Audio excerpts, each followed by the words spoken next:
안녕하세요. 저희가 총선을 앞두고 세발낙지 1편 조회수가 그래도 예상보다 많이 나와서 리얼미터에서 최근 기록을 세웠어요. 2만을 돌파했습니다. 뭐 딴 유튜브는 100만 돌파했다고 저는 2만 넘으면 굉장히 좋아합니다. 아니 다른 유튜브는 어떻길래 2만으로? 리얼미터가 2만 하자는 얘기는 아니시죠? 네, 아재기 좋아요. 조사하면 다 나오는 100만 넘은 적도 있는데 리얼미터 TV 본 채널은 이제 주로 정치 얘기를 하는데 리얼미터는 중립을 지켜야 되다 보니까 그래서 이제 뭐 많이 나오면 뭐 이랬는데 이제 2만 리얼미터 입장에서는 굉장히 두 분께 감사를 드리고 있고요. 사전 투표가 아무튼 4월 5, 6일 진행이 됐는데 31.28%로 마감이 됐습니다. 사전 투표 전에는 원래 이제 부재자 투표가 있었죠. 그때는 10시부터 오후 4시까지 진행된 적도 있었고 여러 가지 불편함이 있었습니다. 그 전으로 거슬러 올라가면은 제 5대 총선 때 1960년대 부재자 투표가 처음 도입됐었는데 그때는 군인하고 경찰만. 근데 지금 얼마나 편해요. 아침 6시부터 저녁 6시까지 이틀 동안 하다 보니까 전국 어디서나. 네. 어디서나. 전 잔이윤이 생각나더라고요. 예전에 잔이윤이 진행할 때 전국 어디서나. 아무튼 사전 신고 없이 하는 이 편리함 때문에 예전에 부재자 투표가요. 뭐 2000년부터 2012년까지는 2%대에 그쳤어요. 근데 지금은 지금 엄청 높아졌죠. 사전투표 제도는 정말 전 세계에 내놓아도 자랑할 만한 그 제도인 것 같고요. 제가 그 부재자 투표를 한번 젊었을 때 해봤어요. 대학생 때 해봤는데 부재자 투표를 하려면은 미리 이제 신고를 하고 그때는 서울에서 구청에 가서 했어요. 그러니까 구청도 한참 가야 되잖아요. 그렇죠. 그래서 엄청 불편했는데 그래서 이제 이 사전 투표가 이제 우리가 예전에 20대들이 정치 무관심하다 뭐 이런 얘기 많이 했었는데 사전 투표가 사실을 주고 선거에 투표의 장벽을 없애져 버리니까 20대들이 30대보다 투표율을 높았던 적이 최근에 2번이나 있었거든요. 그러니까 뭐냐면 우리나라 20대들 보면은 만약에 고향과 집과 대학이 다르다. 그리고 또 사회 초년병이 직장으로 멀리 떠나갔다 했을 때 초반에 주소지를 잘 안 옮기는 특성이 있거든요. 그러니까 그 층들은 이 투표 참여가 너무 어려운 거예요. 비용이 너무 많이 드는 것인데 그런데 4월 달이면 이제 뭐 시험 중간고사도 다가온다거나 아니면 친구들은 놀아야 되는데 학생들 같은 경우에 그래서 그 사전투표가 20대한테 투표 참여율을 대폭 끌어올리는데 영향을 줬고 사전투표 이후에 투표율이 뭐 거의 한 10%포인트가량 증가를 했는데 그 중에 한 절반가량은 이제 20대 등 젊은 층의 투표율이 올라가는 데 기인한다 이렇게 보면 좋을 것 같습니다. 그러니까 또 이제 사전투표가 뭐 편리한 기능도 분명히 있고 역할도 있고 근데 이제 또 하나는 이제 그 이후에 이 공직선거법에 따라서 2012년 1월 달에 이제 법률이 만들어지고 2013년에 보궐선거에서도 이제 사전투표 제도가 적용이 됐고 2014년 세월호 사고가 난 이후에 이제 실시됐던 지방선거부터 이제 전국적으로 실시됐거든요. 그러니까 그 이후에 약간 정치적인 기선 제압의 의미도 있는 것 같아요. 그러다 보니까 더 많이 하게 되는. 그러니까 이번의 경우에도 보면은 민주당에서는 이제 유권자의 이 투표 행태를 보면 이제 주로 30, 40대나 이제 화이트 칼라가 많이 하는데 이번에는 기선 제압의 의미가 있다 보니까 보수층에서도 상당히 많이 독려를 했거든요. 그것도 또 영향이 있다고 봐야겠죠. 자, 이제 본론 들어가서 이게 또 너무 길어지면은 조회수 2만 이제 너무 3만 가야 되는데 떨어집니다. 사전 투표율이 31.28%. 근데 최종 투표율을 지난 1편에서 배 소장님은 65%가량 예측을 하셨습니다. 어떻게 변함이 없으신지? 변함이 없습니다. 이제 그런 이유를 짧게 말씀드리면 물론 뭐 어디가 예측이니까 틀릴 수도 있지만 제가 이제 그렇게 예측을 한 것은 저는 이제 사전 투표율은 30%가 넘을 거라고 예측을 했었을 거예요. 네. 그리고 전체 투표율을 그렇게 보는 이유는 이제 투표 의향에 대한 여론조사를 보니까 20대, 30대가 그렇게 높지가 않아요. 적극적으로. 그러니까 지난 2020년 총선에서도 60대가 80% 투표율이었던 반면에 20대는 57%, 30대는 58%였거든요. 상당히 차이가 나요. 그리고 이제 40대의 경우도 40대 보다는 60대가 한 15%포인트 정도 많을 정도였거든요. 그러니까 연령대별로 차이가 나는 이 결과를 보더라도 20, 30대가 약간 정치 혐오도 있는 것 같아요. 그러니까 뭐 어느 정당도 다 마음에 안 든다, 싫다. 이게 이제 영향을 미칠 수 있어서 오히려 지난번 4년 전에 최종 투표율보다는 그때 이제 66.2%였는데 저는 65% 내외 안팎 정도가 되지 않겠냐 이렇게 전망하고 있습니다. 먹태내기입니다. 이거 먹태내기. 먹태내기도 먹태내기고 만약에 이제 이게 맞거나 우리 이제 조회수가 3만 이상이라면 이걸 고정해야죠. 그래야죠. 고정되는 겁니까 이제? 네. 알겠습니다. 우리 윤 센터장님은? 저는 지난번에 66.2% 그 수준 나올 거라고 말씀드렸는데 뭐 유효한 가운데 약간 1% 포인트 가량 낮아질 수도 있겠다는 생각도 들긴 합니다. 예, 이제 왜냐하면은 말씀하신 대로 지금 KBS에서 한국 리서치 의뢰해서 이제 투표 의향 물어봤는데 이제 거기서 뭐 반드시 투표하겠다, 아마 투표할 것이다 여러 가지 있는데요. 제일 중요한 거는 이제 반드시 투표하겠다는 적극 투표 의향인데 거기서 통상 이제 우리가 뭐 10% 또는 15% 정도 이제 빠지게 되는 것인데 왜냐하면 한국에서 투표할 거냐고 물어봤는데 투표 안 할 거라고 얘기하는 사람이 있기 힘들거든요. 그런데 정말 20대의 남녀에서 보게 되면은 여기서는 투표 의향이 이제 뭐 55%, 61% 이 정도로 이제 낮은 상황이니까 저는 특히 이제 20대 남성들의 투표율이 좀 흔들리지 않을까라는 생각은 들긴 하거든요. 그래서 이런 공식이 있잖아요. 투표율이 높아지면 뭐 진보 정당 유리하고 투표율이 낮아지면 이제 보수 정당이 유리하다라고 하는 얘기가 있는데 그러면 지난번보다 투표율이 떨어지게 되면 보수 정당이 유리한 것이냐? 그러니까 이번에는 근데 20대나 30대 남성 중에서 보수 정당 지지하는 특성이 최근에 강화된 상황이 있는 상황이기 때문에 근데 이분들이 투표장에 불참하는 경우들이 있을 가능성이 있거든요. 그럼 떨어지는데 보수 정당한테 좋지 않은 거예요. 그러니까 이것이 과거에는 투표율과 어떤 정당의 유불리 얘기할 때 없던 얘기인데 이번에 이제 처음 나타나는 것인데 그 현상도 있을 수 있다는 점을 감안하면 뭐 66% 정도. 어차피 할 분들이 미리 한 것뿐이다. 일반적으로는 당겨 투표하는 거라고 봐야 되겠죠. 예. 그러니까 이제 민주당에서는 70% 이상을 전망했습니다. 근데 이제 이 민주당의 이 김민석 상황실장이죠. 상황실장이 네, 김문호입니다. 지금 사전투표를 정확하게 예측을 했어요. 31.3이라고 했는데 31.28이니까. 근데 이제 70% 이상 이제 71.3%로 최종 투표를 예측했는데 그렇게 되면 사실 대선이거든요. 근데 지금의 투표 열기가 정말 대선 열기 정도일까라는 데는 조금 의문을 가지니까요. 그러면 65, 66. 저는 69% 정도. 그래서 가까운 쪽이 이기는 겁니다. 그래서 가장 먼 사람이 먹태내기. 먹태하겠습니다. 두 번째 질문입니다.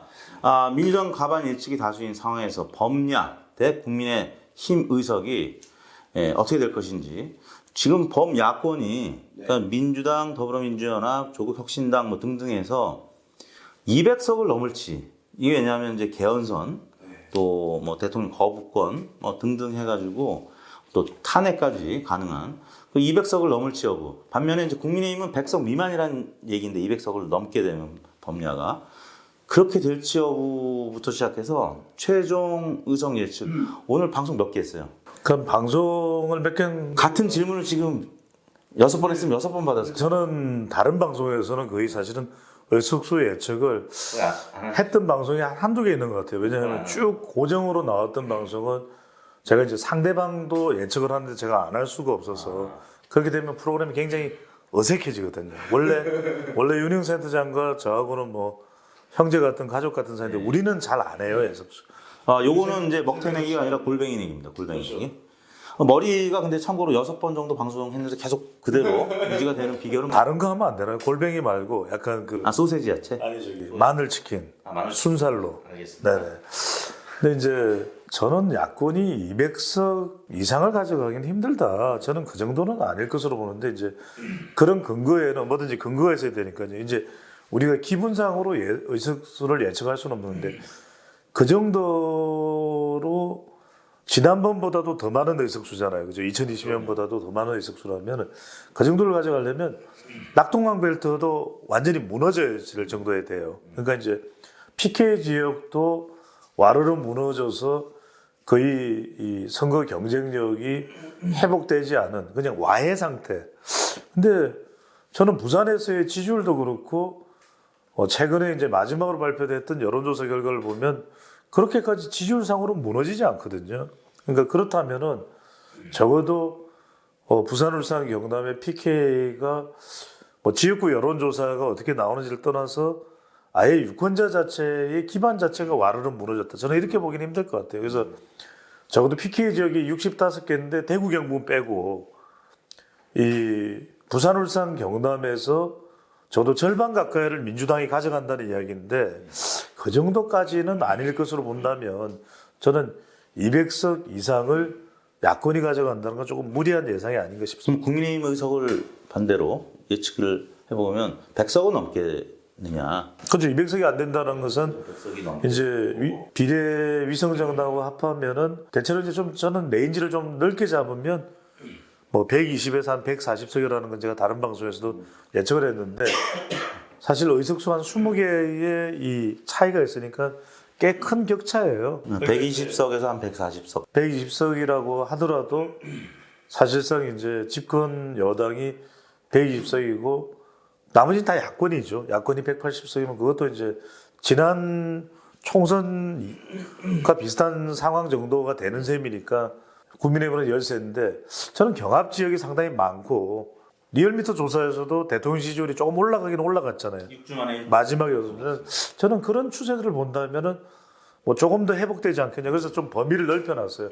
120에서 한 140석 많이 나오면 국민의힘이 그 정도 나올 수 있는데 뭐 그건 알 수 없죠. 저도 제가 이제 말이 길어져서 보시는 분들께 양해를 구합니다만 이게 어떤 근거를 가지기가 참 힘들어요. 왜냐하면 254개 지역에 대해서 제가 적어도 다 여론조사 결과를 적어도 여러 개는 가지고 있어야 되고 이걸 투표율까지도 제 방식으로 감안하고 여론조사에 참여하지 않은 사람들 또 응답하지 않은 사람들도 판별 분석을 해서 할 수 있는 일이지 지금 그냥 나오는 여론조사만 가지고 제가 이렇다라고 다른 사람들이 어떤 기준을 가지고 예측을 하는지는 모르겠습니다. 그런 점에서 제가 가장 크게 주저하는 이유는 그런 이유죠. 네, 주저하면서도 진짜 얘기는 하셨습니다.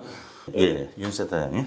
지난번에는 국민의힘이 지역구에서만 어느 100석을 넘기가 이제 쉽지 않을 수도 있다 말씀드렸고 그러면 뭐 민주당은 지역구에서만 이제 150석 이상도 가능한 상황이다 말씀을 드렸는데 이제 그 며칠 이제 지난 상황이잖아요. 그래서 큰 틀에서 큰 이제 변화는 뭐 다르게 이제 얘기할 수는 없을 텐데 이제 국민의힘 뭐 의석을 이제 기준으로 이제 우리가 그때도 말씀드렸지만 해보게 되면 이제 TK 25석인데 사실 그 경산도 있기 때문에 25석도 다 못 가져갈 수 있는 것이거든요. 예. 그 다음에 TK가 40개 지역인데 이제 민주당이 10석 정도는 가능한 상황이잖아요. 그러니까 30석을 국민의힘이 또 고소한다고 치면 55석이고 강원 제주에서 제주 빼고 강원도 8개 중에 5개 정도 앞서 있거든요. 물론 이제 6개가 될 수도 있고 하나는 애매하지만 그러면 60석이 되는 거예요. 예. 그쵸? 충청권이 28개 지역이니까 거기서 만약에 10석을 국민의힘이 가져간다 치면 70석이 되는 것이고 그러면 이제 호남은 뭐 국민의힘에서 가져갈 수가 없으니까 수도권 122석이 남는 것인데 거기서 지난번에 이제 16석이었는데 20석 정도를 하면 90석이 되는 거예요. 그러니까 그것들은 약간씩 좀 더 알파를 쳐서 사실은 했을 때 90석이 나오는 것이니까 여기서 이제 비례를 뭐 17석이든 18석이든 이제 더하게 되면 뭐 이제 110이 안 될 수도 있는 것이니까 이제 그런 상황인데 만약 지역구에서 접전인 상황 PK에서 약간 몇 석을 더 잃는다 TK에서 한 석이 떨어지고 수도권에서 지난번 수준까지 왜냐면 분당 같은 데 상당히 지금 흔들리는 상황이라는 점을 감안하면 그러면 요게 이제 지난번 20석이 아니라 지난번 수준까지 떨어질 수도 있는 것이니까 그러면은 사실은 국민의힘이 이게 90석이 지역에서 안 되면서 뭐 100석 약간 넘거나 이제 비례까지 해서 지난번 총선이랑 비슷하게. 예, 가능한 상황이거든요. 이게 뭐 된다 안 된다 예측하기는 이제 힘든데 왜냐하면 사실 1, 2% 차이로 뭐 10석, 15석을 왔다 갔다 하는 것이기 때문에 단정적으로 할 수 없는데 그게 이제 불가능한 얘기는 아닌 상황이라는 말씀을 뭐 드릴 수밖에 없고 그러면 이제 뭐 조국혁신당도 있고 이제 개혁신당도 있고 만약 야권으로 치면 범야권으로 해서 그러면은 190석 뭐 그 좀 더 이게 불가능한 것은 아닌 상황인데 우리 배 소장님 말씀하신 대로 이제 막판 분위기에서 이제 보수층이 위기감에 의한 이제 결집이 어느 정도 이제 이루어지는지 이게 파악이 잘 안 되는 상황인데 요것도 사실은 충분하게 안 이루어진 것 같아요. 지난번 총선 같은 경우에는 지금 큰일 났다라고 하면서 사실은 PK에서 상당히 이제 막판의 분위기가 변했거든요. 변하는 흐름들이 이제 보수층들의 위기감에 의한 결집이 나타났기 때문에 그런데 이번에는 그 전달이 보수층한테 전달이 제가 봤을 때 충분하게 전달이 잘 안 된 것 같아요. 왜냐하면 사실 캠페인에서 그 읍소를 하면서 심판을 한다는 것은 이 메시지가 혼선으로 전달되기 때문에 이게 지금 큰일 났습니다라고 하는 걸로 가진 않거든요. 왜냐하면 심판이라는 것은 매우 강한 입장에서 심판을 하는 것인데 읍소와 반성을 한다는 것은 정교한 선거 전략 캠페인에서는 사실 없는 얘기예요. 이게 일관성이 안 맞는 것이기 때문에. 근데 지금 좀 그러면서 그 위기감이 전달이 좀 덜 된 부분들이 있어서 그리고 이제 민주당 같은 경우는 151석이다. 제가 봤을 때는 스텔스 같은 어떤 전략인데 그러면서 이게 그 위기감을 덜 불러일으키는 부분들이 이제 있고 그래서 생각보다 예상보다 좀 격차가 더 있을 수도 있는 그런 상황이라는 점. 예, 그러면 예. 그리고 보게 되면 이게 이제 참 네. 아까도 이제 해외에 있는 어떤 이제 제 친구 교수가 그렇게 물어보는 거예요. 200석 가능하냐. 그래서 리얼미터 TV나 많이 봐야지. 근데 이번에 보게 되면요.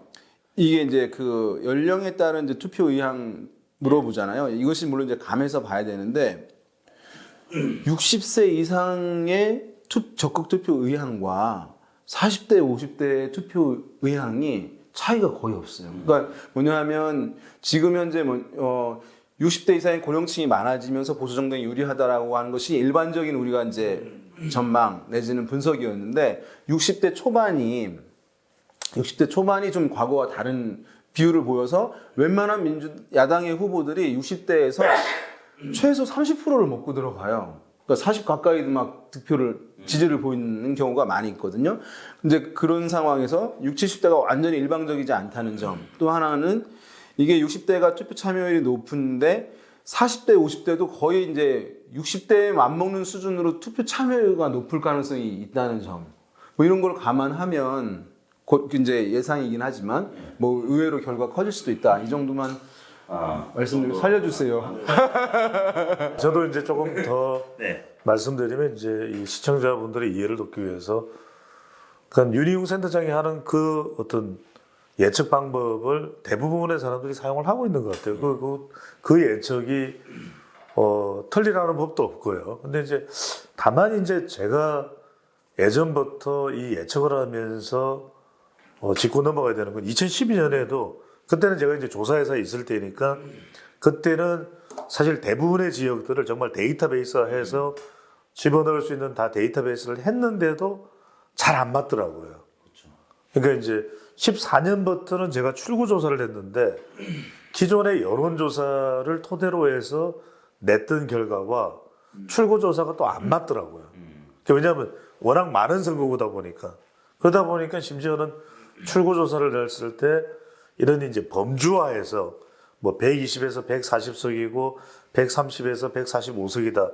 이런 식으로 했는데 결과적으로 이제 제가 제일 의문이 가는 거는 이런 부분이에요. 그러니까 이 이제 조사를 기준으로 해서 우리가 다 판단을 하고 있는 건데 실제 모르겠어요. 지금 제가 이 조사에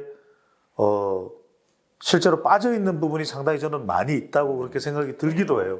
왜 그러냐면은 이전의 조사하고는 다른 게 실제 이제 조사에 참여하는 사람과 참여하지 않은 사람을 나눌 때 과연 참여하지 않은 사람은 투표하지 않는다고 봐야 되는 게 맞을 건지, 그리고 여론조사에서 투표율이 감안되지 않는데 40대 응답자의 경우에는 민주당 지지율이 매우 또 높게 나타나요. 그래서 이것도 어떻게 보면 이번에 총선 결과가 나오면 우리가 이제 그게 기준이 되겠죠. 그런 점에서는 저는 조금 왜 그러냐면 참 많이 차이가 나는 게 실제 정당의 지지율과는 많이 차이가 나요. 그래서 그것도 이전과는 좀 다른 현상이고 지난 총선 같은 경우에는 민주당 지지율이 높았고 대통령 지지율이 높았고 그래서 민주당이 삭스를 했는데 지금은 윤석열 심판론이 부각됐다라는 것은 누구나 이제 분석을 하는 의견인데 정당 지지율과 지역구의 여론조사는 상당히 좀 편차가 또 있는 것도 사실이거든요. 저는 이 부분을 좀 눈여겨볼 필요는 있을 것 같아요. 자, 그럼 내기 질문은 끝났습니다. 먹태하고 마늘 치킨은 첫 번째, 두 번째 질문에서 이제 나올 것 같고, 물론 이제 기본적으로 뭐 음료, 또 배성 좋아하는 맥주, 이건 또 제가 적었습니다. 자, 세 번째 질문은 대파 논란하고 그다음에 복면가왕 9주년 이 사실 이 부분 이제 민주 진보 진영이 굉장히 많이 활용했던 소재고 또 반면에 국민의힘에서는 양문석 또 김준혁 후보 논란 뭐 고소 고발도 있는 것 같고 그래서 계속 오늘까지도 논란이 되고 있는데 어느 부분이 더 상대 진영을 자극했을 것 같은지 이게 투표율하고도 또 연관이 있어서 본투표하고도 이제 연관이 있을 것 같은데 어떻게 보세요? 저는 좀 다릅니다. 대파 논란이라는 거는 결국 이제 상징화된 거죠. 그러니까 윤석열 대통령의 경제 관련된 부분에 대해서 평가 성격을 부각시키는 그런 이제 의미와 의도가 담겨 있다고 봐야 되겠죠. 그리고 이제 차원이 다르겠죠. 대파는 윤석열 대통령과 이제 관련이 된 것이고 양문석 후보자나 또 김준혁 후보자는 그 후보들과 더 직접적으로 관련된 건데 저는 이제 아마 그 질문을 이택수 대표께서 하시고 싶은 것 같아요. 그러니까 많은 우리 시청자분들도 궁금한 게 이번 선거에서 이 선거의 방향에 영향을 준 방향을 바꾼 결정적 변수가 뭐냐? 저는 이종섭이라고 봐요. 왜 그러냐면 호주. 네. 이게 이제 뭐 다른 추가 설명도 있겠지만 이 선거는 윤석열 대통령이 부각되는 순간 힘들어질 수밖에 없는 선거거든요. 그런데 한동훈, 이재명 프레임으로 가는 것이 이 공천이 한창이던 때는. 근데 이제 그 와중에 이제 불거지면서 급격히 전환됐어요. 그러니까 그때 리얼미터의 조사도 대통령 지지율도 내려갔고 정당 지지율도 국민의힘이 앞섰던 적이 있었잖아요. 그죠, 대표님. 근데 그게 바로 뒤집어졌어요. 더불어민주당이 앞서는 결과. 그러니까 리얼미터 조사에서 자동답 조사에서 국민의힘이 앞섰다고 굉장히 많은 언론 매체들에서 보도를 했었어요. 기억나실 거예요. 그때 또 여론사 꽃은 안 했어. 그러니까 한 주 쉬었어. 보도가 굉장히 많이 됐어요. 근데 저는 이게 결정적이라고 봐요. 왜냐하면 왜 결정적이냐면 한동훈 대 이재명 대결 구도로 갔어야 되는데 이것 자체가 윤석열 대통령이 부각되는데 결정적인 영향을 준 게 저는 이종섭이고 그렇죠. 그러면서 이른바 조국혁신당이 등장하는데 이 불을 지핀 결과가 나왔고 그러면서 이재명 대표는 그때 김부겸 이해찬 카드를 쓰면서 본인에 대한 리스크를 일정 부분 해소하는 해치를 했거든요. 그러니까 그게 동시에 이루어졌어요.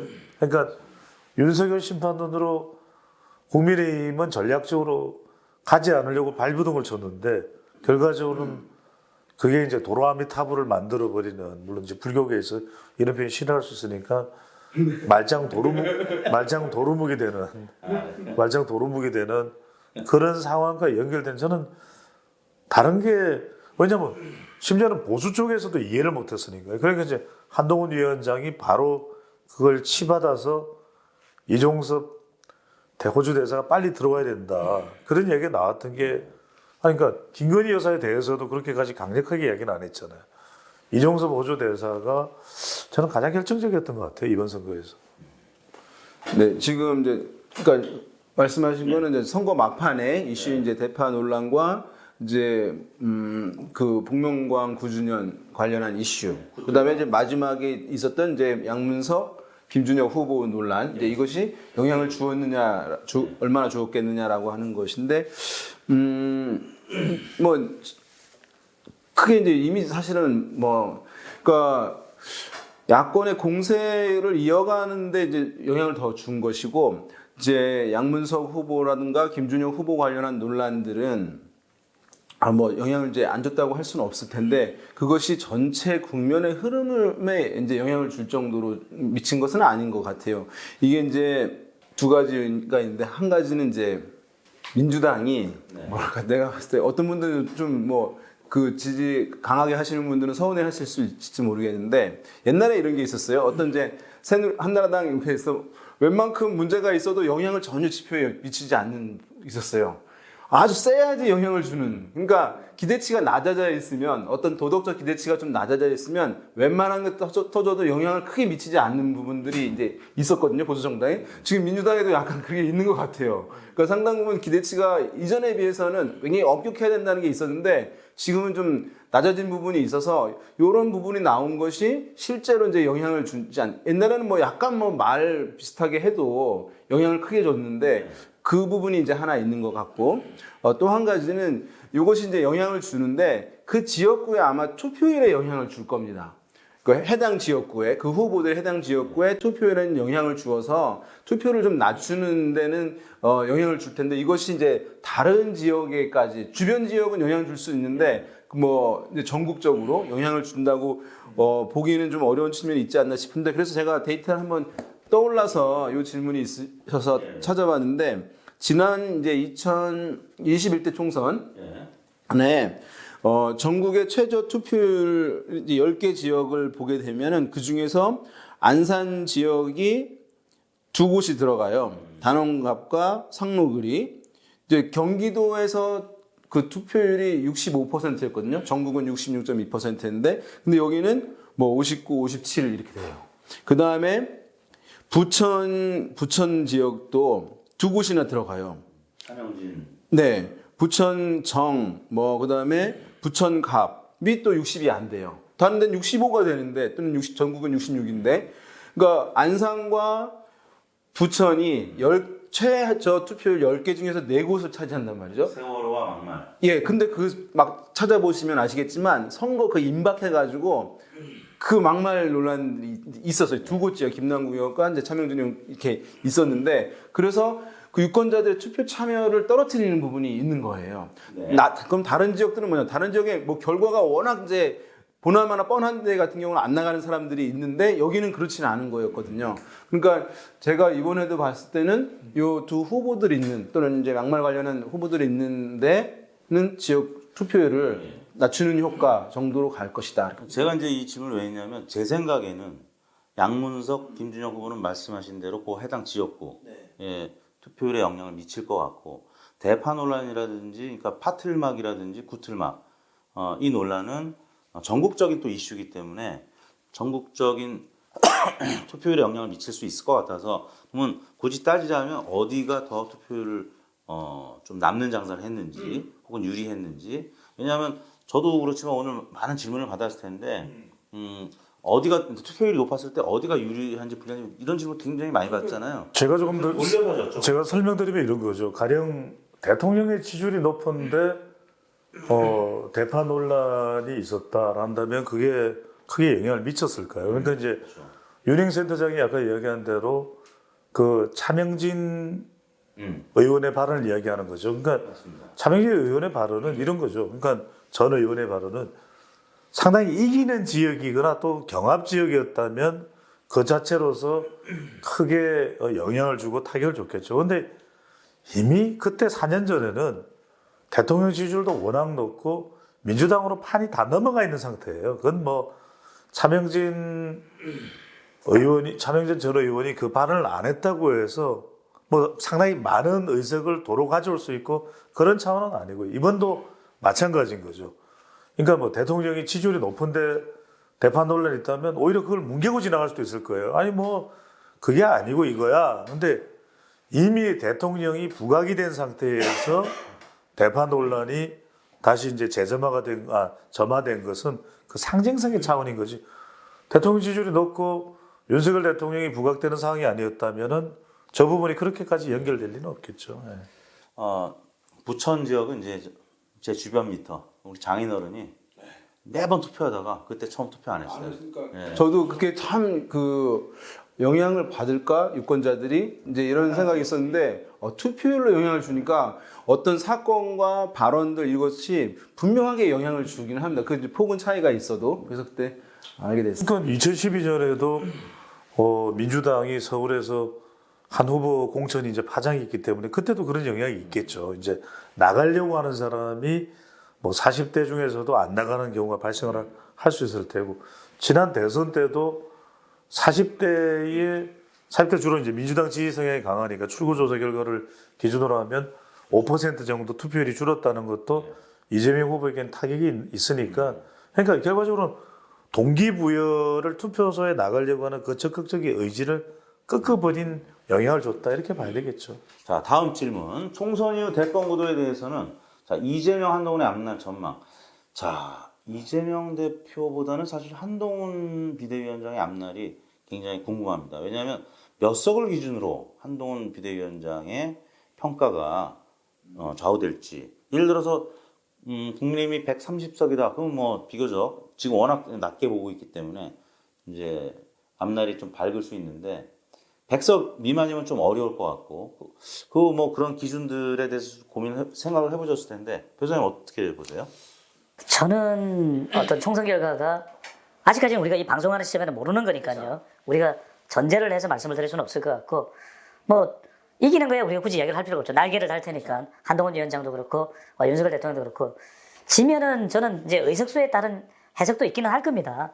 그냥 아슬아슬하게 졌느냐 아니면 큰 차이로 졌느냐의 차이는 있겠지만 저는 어떤 경우든 한동훈 위원장이 만약 이 선거가 진다면은 타격은 불가피할 것 같아요. 왜냐하면은 말은 안 하지만 많은 사람들은 이 선거의 책임을 사실은 윤석열 대통령한테 있다고 할 거예요. 하지만 집권 여당 내에서 또 국민의힘 지지층 내에서 이걸 전적으로 윤석열 대통령 탓으로 돌릴 수 있냐면 임기가 그러기에는 너무 길게 남아있어요.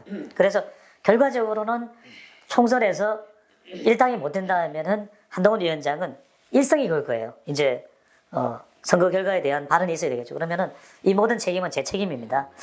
저는 한 1년에서 1년 반 정도는 집거가 불가피할 것 같아요. 그리고 이제 상당히 대선 후보로서는 타격을 받을 수밖에 없겠죠. 그런데 이제 이런 해석은 가능할 것 같아요. 그러면은 뭐 큰 차이로 지든 적은 차이로 지든 간에 그걸 한동훈 위원장의 탓으로 돌릴 수 있을까? 저는 그러기는 어려울 것 같아요. 그렇다면 결과적으로는 일정한 시간이 지나고 난 이후에는 재평가가 있을 것 같아요. 재평가를 받는 시점이 있을 것 같아요.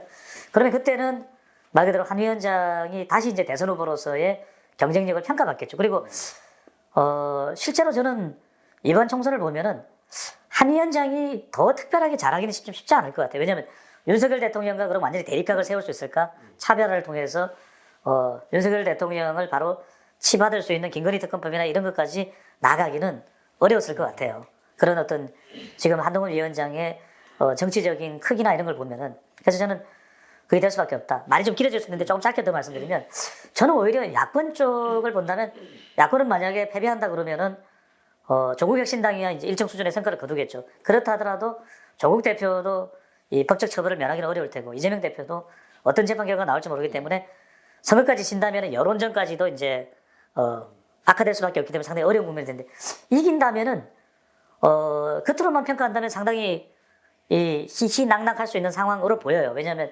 이겼다, 윤석열 무찔렀다, 어떤 승리감에 도취될 수 있는 이재명 대표와 조국 대표인데 저는 오히려 민주당 쪽이 더 힘들어질 수도 있다고 봐요. 이기더라도. 왜냐하면 사실상 법적인 이 판결이 선고가 끝나지 않은 두 사람이 사실상 야권의 수장 경쟁을 하는 것이거든요. 대선 후보로서. 그렇다면 그 불확실성이 상당히 어떻게 보면 이 야권 전체의 위협적 요인이 될 수도 있죠. 다 그게 상관없다면 모르겠는데 선거가 끝나고 나면 분명히 이제 윤석열 정부는 선거에 패배했다면 철저하게 법적인 잣대만 들이댈 가능성이 높아요. 여론전하기 힘들기 때문에. 그렇다면 그 부분을 여론전으로만 버티고 나갈 수 있느냐. 또 이제 여기에 이 법적인 이 상황이 여전히 전개 중인 이 조국, 그 다음에 외국에 나가 있는 김경수, 또 뭐 이번에 이제 다른 길을 간 이낙연.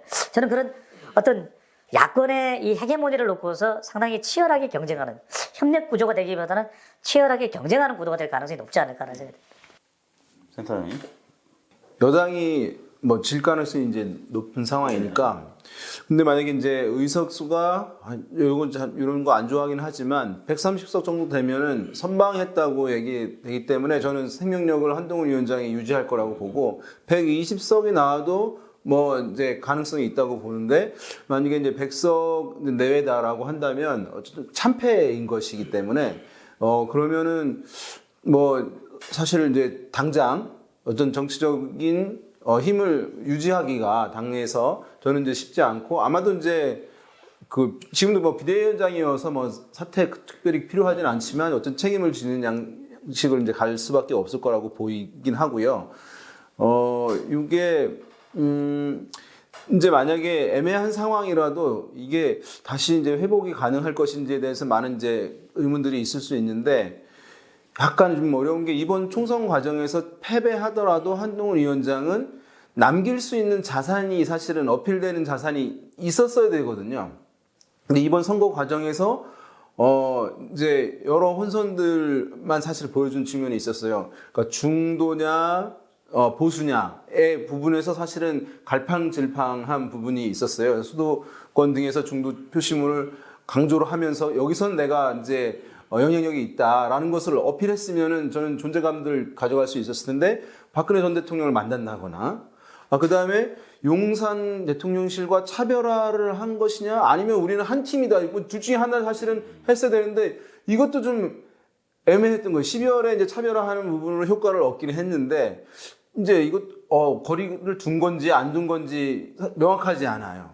그 다음에 막판에 이게 지금 아까도 얘기했지만 읍소 반성하냐 심판하냐인데 이것도 충돌인데 이거는 뭐 캠페인사라고 한다면 앞에 두 가지 부분에서 그러니까 남길 만한 자산을 분명하게 보여주지를 못했기 때문에 있었다고 한다면 패배하더라도 저는 이제 다시금 소환되고 역할론을 이제 가져갈 수는 있었을 텐데 그렇지 않다는 점에서 상당히 좀 어두운 측면 아닌가라는 생각. 이재명 대표 쪽은 어떻게? 민주당 쪽은? 이기니까 뭐 공고화 이제 이재명 대표처럼 이제 공고화 되기는 할 텐데 뭐 한간에서는 이제 조국혁신당도 이렇게 이제 여러 가지 존재감을 키우면서 이제 우리가 한 명을 꾸준하게 이제 가는 건 한국 정치에 잘 없으니까 그래서 뭔가 뭐 그것이 반반이 아니더라도 뭐 7대3, 8대 이런 기류들을 이제 가져가지 않겠냐고 하는 시각은 있을 텐데 이제 선법 리스크가 이제 조국 대표에도 있는 상황이니까 그렇긴 한데 다만 약간 신비로운 국면에서 이제 이렇게 얘기하시는 분들은 있어요. 뭐냐 하면은 만약에 야당이 이번에 압승을 한다.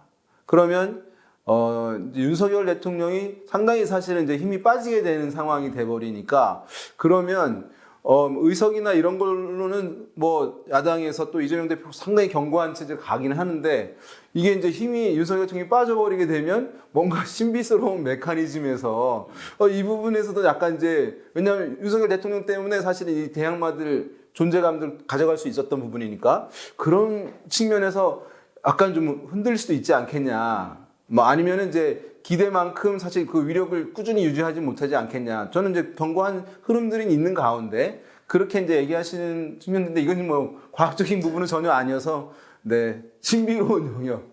네. 이 부분은 제가 조금 한 2, 3분만 더 추가하고 싶은 것이 이제 야당이 이 민주당이 총선에서 승리할 경우에는 표면적으로는 상당히 이제 환호할 수 있겠지만 제가 아까 말씀드렸듯이 결과적으로 이제 재판이라는 것은 검찰의 압박 또 검찰의 압박이라고 보기보다는 이제는 재판이 진행되면 이거는 법원의 판단이 될 수밖에 없거든요. 그 부분에 대해서는 계속해서 이재명 대표가 검찰 독재다 이렇게 부르짖기는 힘들 것 같아요. 그만큼 이제 총선의 결과에 따라서 윤석열 정부가 그럴 만한 또 강압적인 권위적인 또 통치를 할 수도 없는 것이고 또 하나는 이제 조국 대표하고의 관계성인데 저는 이 부분이 상당히 좀 미묘할 것 같아요. 두 사람이 협력적 관계도 유지할 수 있지만 결국 대권이라는 것은 한 사람에게만 기회가 가는 것이기 때문에 또 경쟁할 수밖에 없거든요. 상당히 이제 그런 부분이 저는 상당히 총선 승리에 대한 성과는 있겠지만 위험 요인이 될 수 있고 나머지 이제 한동훈 대해서는 저는 이렇게 봅니다. 뭐 어떤 정치인을 또는 한 인물을 평가할 때 저는 어떤 기준점에서 그 사람을 평가하느냐가 참 중요할 것 같아요. 그러니까 그래도 한 번도 국회의원조차 경험해보지 못한 사람이 선거판에서 이 정도 한 거면 잘했다고 해야 되지 않나요? 저는 조금 더 우리가 좀 객관적인 평가를 할 필요가 있을 것 같아요. 한동훈이 좋고 나쁘고를 떠나서. 두 번째로는 또 법무부 장관에서 집권 여당의 대표격으로 전국적인 선거를 경험했고, 또 하나는 이제 이 전국적인 이제 기반이 만들어졌다라는 거. 왜냐하면은 하여튼 전국을 돌면서 지지층들하고는 안면을 트는 기회가 됐잖아요. 그다음에 또 하나 이제 제가 마지막으로 추가하고 싶은 것은 이번 선거를 그러면 국민의힘 지지층이나 보수층에서 한동훈의 선거였다고 평가를 할까요? 저는 그렇게 보지는 않아요. 그러니까 결국 윤석열 대통령의 굴레를 못 벗어난 선거였다.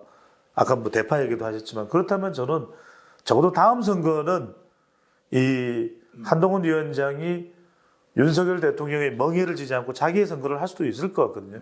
그렇다면 그때는 또 다른 효과, 또 다른 평가가 또 가능해지겠죠. 조국 대표 같은 경우는 만약에 지금 2심까지 끝나서 대법원에서 뭐 그 법리 논쟁에서 무죄가 나오지 않는 이상 2년 반을 살아야 되고, 그러면 또 2년 반 살고 나서 또 5년 동안 피선거권이 없기 때문에 저는 이재명 대표든 아니면 차기 민주당 다른 주자하고는 협력적인 관계일 수밖에 없다고 봐요. 그래서 단기적으로 이재명 대표는 일단 만약에 야당이 승리하면 좀 좋은 시즌을 갖게 되다가 말씀하신 대로 법원의 판단이 있을 테니까, 그래서 법원의 시간으로 가면 이재명 대표는 이제 전적으로 법원에 정치적인 어떤 생명이 좀 달려 있을 수 있고, 근데 이제 조국 대표하고는 좀 상호 보완적인 관계가 그런 면에서는 이루어질 수 있다, 이렇게 저는 보는데, 또 한동훈 비대위원장도 마찬가지로 만약에 한동훈 비대위원장이 110석 미만으로 돼서 지난번 선거처럼 좀 참패다 그러고 나서 예를 들어서 나경원 살고 혹은 안철수 살고 뭐 또 김태호 살고 뭐 이런 등등 격전지에서 경쟁자들이 살아남으면 피 터지는 또 싸움이 되지 않을까, 이런 또 생각도. 그래서 홍준표 시장도 있고 오세훈 시장도 있는 거잖아요. 사실 자원들이 있는 거예요.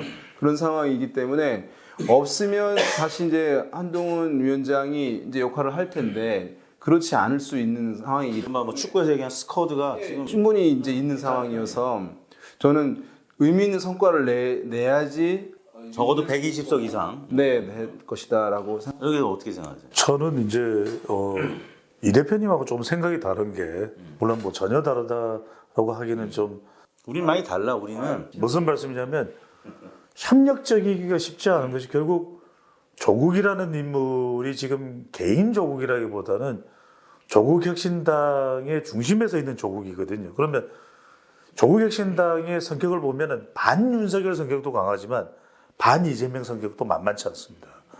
저는 이제 제가 부산을 가봤더니 부산에서 이재명이 좋다는 사람은 없어요. 그런데 적다고 해야지 없지는 않겠지. 이재명 좋다고 하는 사람이 그렇겠죠. 그렇죠. 뭐 제가 이제 단언적으로 말씀드리는데, 이제 그래서 낙동강 벨트도 이제 후보자들이 버티는 게 이른바 조국 지지 기반이 만들어진 것이거든요. 그게 이제 그 이야기는 뭐냐면 이른바 PK의 민주당의 구심점이 하나 만들어지는 거죠. 이 사람들은 이재명 대표를 적극적으로 지지하는 유권자층이 아니에요. 그래서 저는 그 지지층들이 그러면은 아주 협력적으로 이재명 대표를 약간 아주 강하게 추종하는 형태로 간다 그러면 그 지지층들이 저는 유지되기가 쉽지 않다. 또 하나는 뭐냐면 조국 대표가 부각되는 결정적 이유는 윤석열 대통령과의 대립각이거든요. 그러면은 결과적으로는 윤석열 대통령에 대해서, 굉장히 윤석열 정부에 대해서 완화된 입장을 취할 경우에 조국 기반이 유지될 수 있냐? 그렇지 않다고 봐요. 그러면 결국 누가 더 대립각을 더 강하게 세우느냐가 경쟁이 될 수밖에 없거든요. 그럴 가능성이 저는 있다면, 그래서 이제 표면적으로는 뭐 이번 선거 때도 그렇지만 지민 비조 이야기를 하지만, 저는 그 내부의 분포를 보면, 심지어는 호남에서도 비례투표 정당을 조국혁신당이 하는 사람들과 비례투표를 더불어민주연합에 하는 사람들은 저는 상당히 다르다고 봐요. 뭐 다른 유권자들도 분명히 계시죠. 그렇죠. 저는 그런 차원에서도 그래서 이제 뭐 단기적으로나 표면적으로나 또 사안별로는 협력이 가능할지 몰라도 글쎄 대선이나 장기적으로 협력적 관계를 오래 가져가기는 좀 쉽지는 않을 것 같아요. 이제 앞으로의 정치 상황을 전망하는데 뭐 저는 전문가는 아닙니다만은 사실 그 핵심에는 이제 윤석열 대통령이 이제 어떤 스탠스를 유지하느냐, 변화된 모습을 가져가느냐, 기존의 이제 스타일을 유지하느냐도 영향을 주리라고 봐요. 그러니까 기존의 스타일을 유지하게 되면 뭐 이재명 대표나 이제 조국 대표 상당히 사실 존재감 있게 뭐 어떤 사법적인 문제 발생 전까지는 간다고 보고 그런데 만약에 우리가 상상할 수 없을 정도로 180도 이제 새로운 모습으로 보여서 만나고 뭐 내려놓고 뭐 이렇게 한다면은 사실은 이제 강경하게 서 있던 존재들의 존재감 자체는 흔들릴 수 있는 것이니까 저는 윤석열 대통령이 선거 결과를 놓고 그 이후에 어떠한 모습으로 변화되느냐, 이제 유지되느냐 이것이 이렇게 매우 중요한 요소인 것 같아요. 자, 이제 주된 줄거리들은 여쭤봤고요. 마지막으로 여론조사 이제 자체에 대해서 좀 여쭤보겠습니다. 여론사 꽃이 진보 진영에서는 요번에 최다 이제 여론사 횟수를 기록했고 또 방송 3사도 이제 이번 출구조사 할 텐데 의석 예측이 참 어렵다 보니까 방송 3사 의석 예측이 많이 틀려왔잖아요. 제대로 못 맞췄습니다. 그래서 여론사 꽃 그리고 방송 3사 출구조사 등 여론사 전반에 대한 총선 이후의 평가가 어떨지 사실 굉장히 두렵습니다. 제 입장에서는. 어떻게 전망하세요?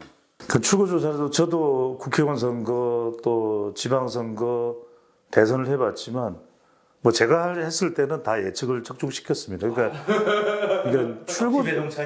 출구조사는 투표자를 대상으로 한 것이기 때문에 우리가 여론조사에서 담지 못하는 뭐 투표율이나 이런 것 자체의 변수가 제거되거든요. 그래서 사실 그동안 뭐 한두 군데 틀리는 경우는 있었지만 뭐 거의 무너질 정도로 당락이 바꿔지는 경우, 물론 이제 일부 회사의 경우에는 그런 경우들도 없지는 않았습니다, 예전에. 그렇지만 이제 저는 대체적으로 맞다. 출구조사는 투표자를 대상으로 하는 것이기 때문에 아주 크게 조사의 어떤 원칙과 가정이 준수가 된다면, 지켜진다면 그런 것이고, 다만 이제 선거 여론조사의 경우에는 몇 가지 이제 고민사항이 있을 것 같아요. 첫 번째로는 일단 전체적으로 선거 여론조사가 선거 결과를 예측하는데 상당히 비슷비슷했느냐 그 부분이 있을 것 같고요. 또 하나는 자동응답 조사와 전화면접 조사가 실제로 같은 지역구에 비슷한 시점에 조사된 게 꽤 다른 경우가 있었어요. 특히 이제 뭐 인천 계양을 같은 경우에는 심지어는 아주 좁혀진 것도 있고 아주 벌어진 것도 있고 이런 부분에 대한 분명히 평가는 있을 것 같아요. 또 하나 이제 저는 세 번째를 주목해서 보는 것이 결과적으로는 이 뭐 갤럽이나 이제 내기 여론조사기관, MBS 여론조사는 전화 면접 조사이기는 한데 정당 지지율이나 이런 어떤 지표가 되는 것들을 이제 정기적으로 이제 2주 간격이든 매주 이렇게 발표를 했는데 그 정당 지지율이나 이런 부분하고 좀 상당히 지난 총선하고 비교할 때는 차이가 있는 것 같아요. 그러니까 정당 지지율은 정당 지지율대로 가고 그다음에 지역구 여론조사는 지역구 여론조사대로 윤석열 심판론이 더 담겨있는 그런 결과대로 나오고 있어서 과연 이런 차이가 왜 발생했는지에 대한 부분을 좀 이전 총선에서는 그렇게까지 심각하게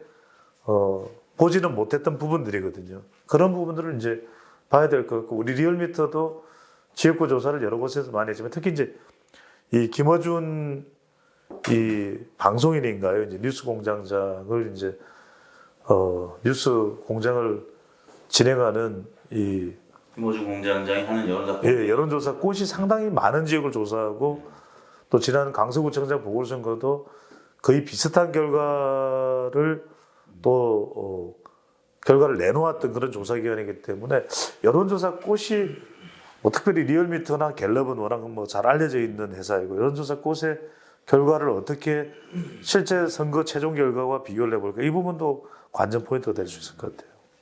센터님. 그러니까 이제 다양한 기관들이 다양한 방식으로 여론조사를 실시하는 건 전 좋다고 보고 거기서 이제 결과가 좀 다르다 하더라도 사후적으로 이제 그 논의를 통해서 개선하면 되는 것이니까 뭐 틀린 거 다른 거 자체가 이제 그 이제 매우 큰 문제로 지적될 필요까지는 없다고 생각해요. 나중에 이제 뭐 개선을 하면 되는 것이니까.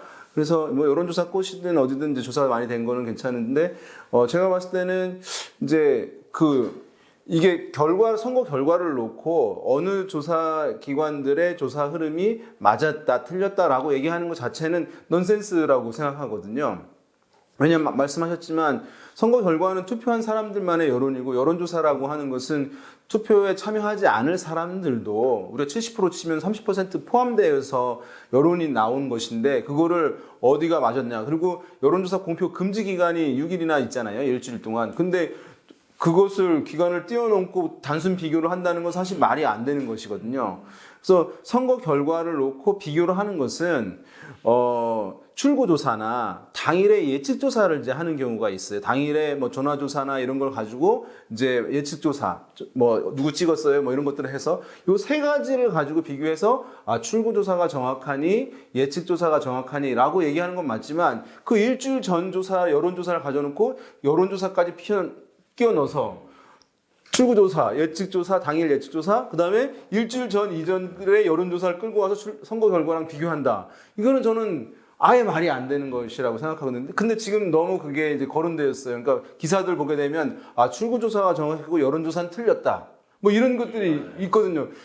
이거는 정말 너무 ABC를 안 맞추고 얘기를 하는 것이다.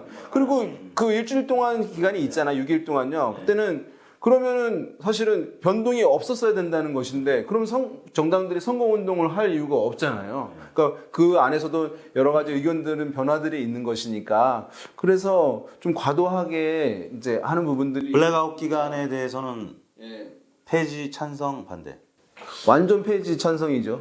저는 폐지에 일단은 반대입니다. 반대인 이유는 반대의 가장 큰 이유는 이제 사전 투표율이 왜냐하면 여전히 우리 이제 선거 문화에서 존재하고 있는 것이 여전히 이제 팔랑귀가 작동이 되거든요. 그러니까 어떤 상황이다 그러면 거기에 일단은 영향을 상당히 받을 수밖에 없기 때문에 저도 기본적으로는 어떤 규제라는 것 자체에 대해서는 거부감이 더 크죠. 그러면은 이제 D-6 그대로 유지? 그러니까 사전 투표가 존재하는 한 저는 유지를 하는 게 필요할 것 같아요. 왜 그러냐면 그러면 사전 투표도까지도 다 했는데도 불구하고 그게 절반 이상 전체 투표자의 절반 이상 나중에 사후적으로 되는데 사전 투표가 끝나고 난 다음에 일요일 날 월요일 조사를 해서 화요일 날 내놓으면서 어느 지역에서 다 이기고 있다 그러면 본 투표일 날 투표를 안 하러 갈 사람들이 상당히 많이 생길 것 같아요. 영향을 받아서. 저는 그런 점에서 지금의 여론조사 공표금지 기간이 필요하다고 보고 짧게 말씀드리면 윤영센터장이 이야기한 대로 다만 이제 두 가지는 필요할 것 같아요.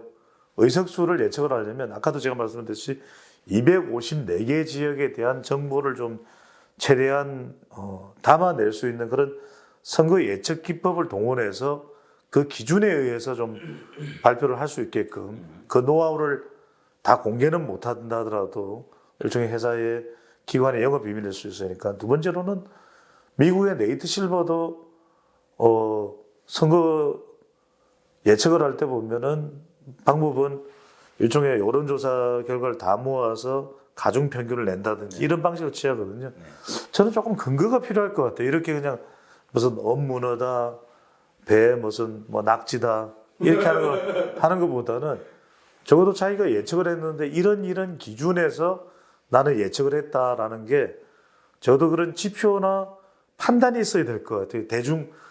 그냥 그 대강 어느 지역에서는 몇 석인데 여기 몇 석 가져갈 것 같고 그거는 사실은 전문가로서의 영역으로 보기엔 좀 힘들지 않겠습니까? 그렇다면 어느 지표를 모아가지고 여기에 어떤 가중평균이나 정량적, 정성적인 요인들을 포함해서 이런 결과를 뭐 해석했다라든지 빅데이터까지 포함해서 그런 건 필요할 것 같아요. 뭐 나름 이제 요즘은 MBC 같은 곳에서는 그 서울대 박종희 교수 팀하고 같이 여론조사 심의위원회에 등록된 걸 다 종합을 해서 이렇게 분석들을 하는 여러 가지 좋은 지표들이 과거보다 많이 늘어난 것 같습니다. 그래서 나름 그 데이터를 보고 좀 예측을 하는 건데 여하튼 이 블랙아웃 기간도 지금 말씀 들어보니까 저는 이제 폐지에 찬성하는 입장인데 또 사전 투표가 있기 때문에 좀 고민할 필요가 있다는 생각이. 그것도 일리가 좀 있다고 생각되고 다만 이제 이 사전 투표 제도가 생기고 유권자들의 활용도가 거의 절반 가까이 이제 되게 되면서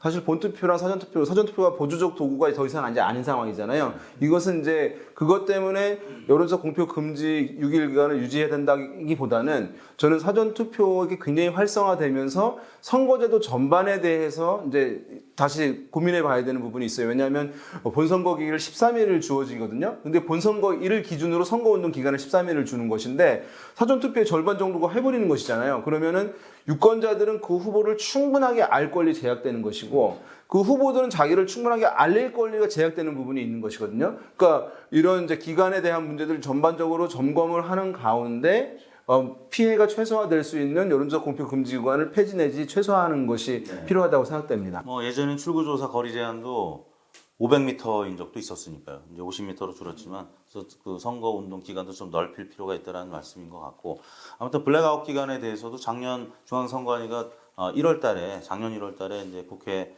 폐지 이제 건의를 했는데 아무튼 여야 합의가 안 돼가지고 계속 유지가 되고 있는데 또 22대 국회 때 좀 재론이 돼서 좀 합리적인 방안이 나왔으면 좋겠고요.